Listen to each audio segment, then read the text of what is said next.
বিসমিল্লাহির রহমানির রহিম। সম্মানিত দর্শক শ্রোতা, আসসালামু আলাইকুম। সবাইকে পবিত্র ঈদ উল ফিতরের শুভেচ্ছা, ঈদ মুবারক।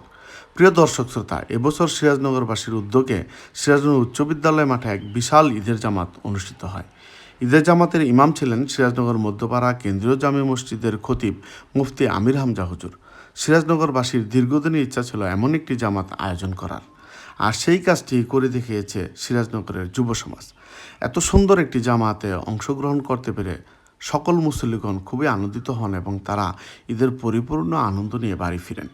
দর্শক, এই আয়োজন করাটা কিন্তু এত সহজ ছিল না। সিরাজনগরের যুব সমাজের দীর্ঘদিনের চেষ্টা আর অক্লান্ত পরিশ্রমের পরেই কিন্তু সুন্দর এই আয়োজনটি সফলভাবে সম্পন্ন হয়েছে। এই আয়োজনকে ঘিরে সিরাজনগরের যুব সমাজ প্রথমে এলাকার মুরব্বীদের এবং প্রতিটি মসজিদের কমিটির সদস্যদের নিয়ে একটি সভার আয়োজন করে। সবার মতামতের ভিত্তিতে সিদ্ধান্ত হয় যে এবার কেন্দ্রীয়ভাবে জামাত আদায় করা হবে। তারপরও 2-3টি মসজিদ তারা নিজেরা ঈদের জামাত আদায় করে নেয়। আশা করছি সামনের ঈদে তারাও আমাদের সাথে ঈদের জামাতে শরিক হবে। যাই হোক, সব কিছু যখন ঠিকঠাক, তখনও বিপত্তি ঘটল।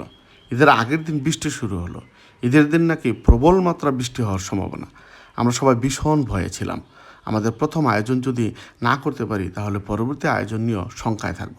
আল্লাহর অশেষ মেহেরবানিতে বৃষ্টি হলো না, যদিও সকাল হতে হালকা বৃষ্টি হচ্ছিল, কিন্তু এটাকে উপেক্ষা করেও মুসল্লিরা ময়দানে আসা শুরু করলো। সময়ের প্রেক্ষিতে পুরো মাঠ মুসল্লি দিয়ে পরিপূর্ণ হয়ে গেল। যথারীতি ইমাম সাহেব বয়ান করলেন, কয়েকজন মুরব্বী কিছু কথা বললেন, ধন্যবাদ জ্ঞাপন করলেন যুব সমাজকে। ইমাম সাহেব নামাজ পড়ালেন, খুতবা পাঠ করলেন, সবশেষে সবার জন্য দোয়া করলেন।